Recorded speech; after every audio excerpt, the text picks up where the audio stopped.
Marvel के Superman Sentry को power कैसे मिली। थंडरबोल्ट्स आने वाली है और किसी को नहीं पता कि ये टीम सेंट्री को कैसे हराएगी। और जहां सेंट्री के लुक का भी पूरा रिवील नहीं हुआ, बढ़िया है, मूवी के लिए कुछ तो बचा के रखेंगे। ये किसी को आइडिया नहीं है कि इसकी पावर का सोर्स क्या है।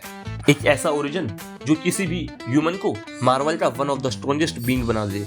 एक वो एग्जिस्टेंस जो वर्ल्ड वॉर हल्क जिसने 616 यूनिवर्स को खत्म कर दिया था उसको ओवर पावर कर दे।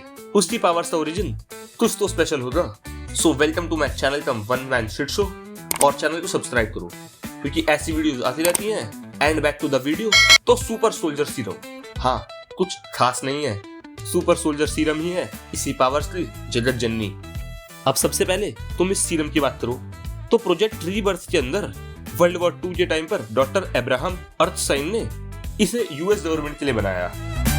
इन्हें हमने captain America first Avenger movie में देखा जहां इन्होंने स्टीव रॉजर्स को उसकी पावर्स नहीं बल्कि उसके दिल की वजह से चुना।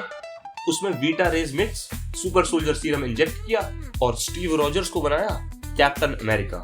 इतना ही नहीं, इनक्रेडिबल हल्क में ब्रूस बैनर भी gamma rays based super soldier serum से एक्सपोज होने के बाद ही ब्रूस बैनर से हरा मॉन्स्टर हल्क बना। और फिर falcon and the winter soldier और सीक्रेट इन्वेजन में सुपर सोल्जर सीरम के पीछे बहुत ड्रामा हुआ। कैप्टन अमेरिका वाली सीरम का ऑल्ट्रेशन और अपग्रेड और गाया सुपर पावर्स का रूबजा। भूल जाओ सब, मिटा दो इसको अपने दिमाग से।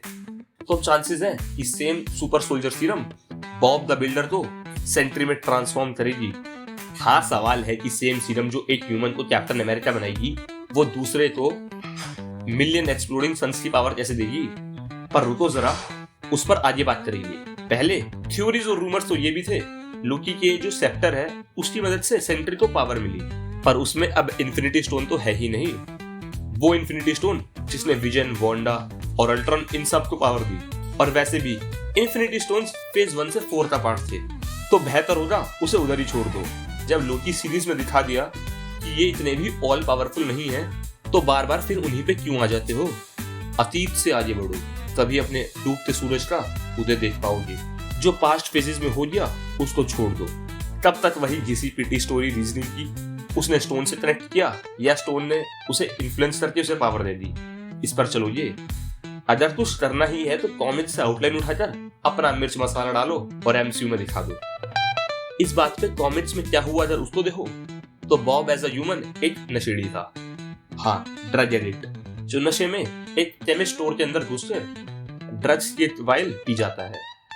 पर प्रॉब्लम की ये ड्रग स्टोर एक शील्ड डिजाइज्ड फैक्ट्री थी और जो कंकॉक्शन इसने पिया वो था सुपर सोल्जर सीरम की ऑल्ट्रेशन जिसमें अननोन केमिकल मिक्स थे।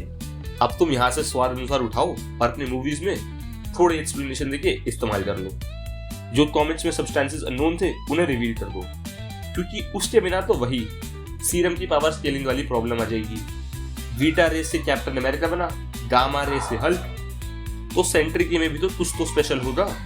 तो सिंपल है, वेल ने इसे कैद करके किया इसके ऊपर एक्सपेरिमेंट और उसमें था क्या, कॉस्मिक रेज और उसका सोर्स तियामुत। जब पूरी दुनिया एडवेंटियम के पीछे इस सेलेस्टियल की बॉडी पे लड़ रही थी तो वेल ने चुपचाप इसमें से कॉस्मिक रेज निकाल ली, जिसे अगर तुम लॉजिकली देखो तो उससे 2 फायदे हैं। सेंट्री की ओवरवेलमिंग स्ट्रेंथ जस्टिफाइड हो जाएगी, सेलेस्टियल की पावर उसमें इंजेक्टेड है तो फिर इतनी पावर तो बनती है। अगर ये रिजल्ट ना आता तो डिसअपॉइंटमेंट होती। और एक बोनस फायदा, इस एक्शन से मार्वल की one of the biggest problem solve हो जाएगी, जो कि है इंटरकनेक्टेडनेस।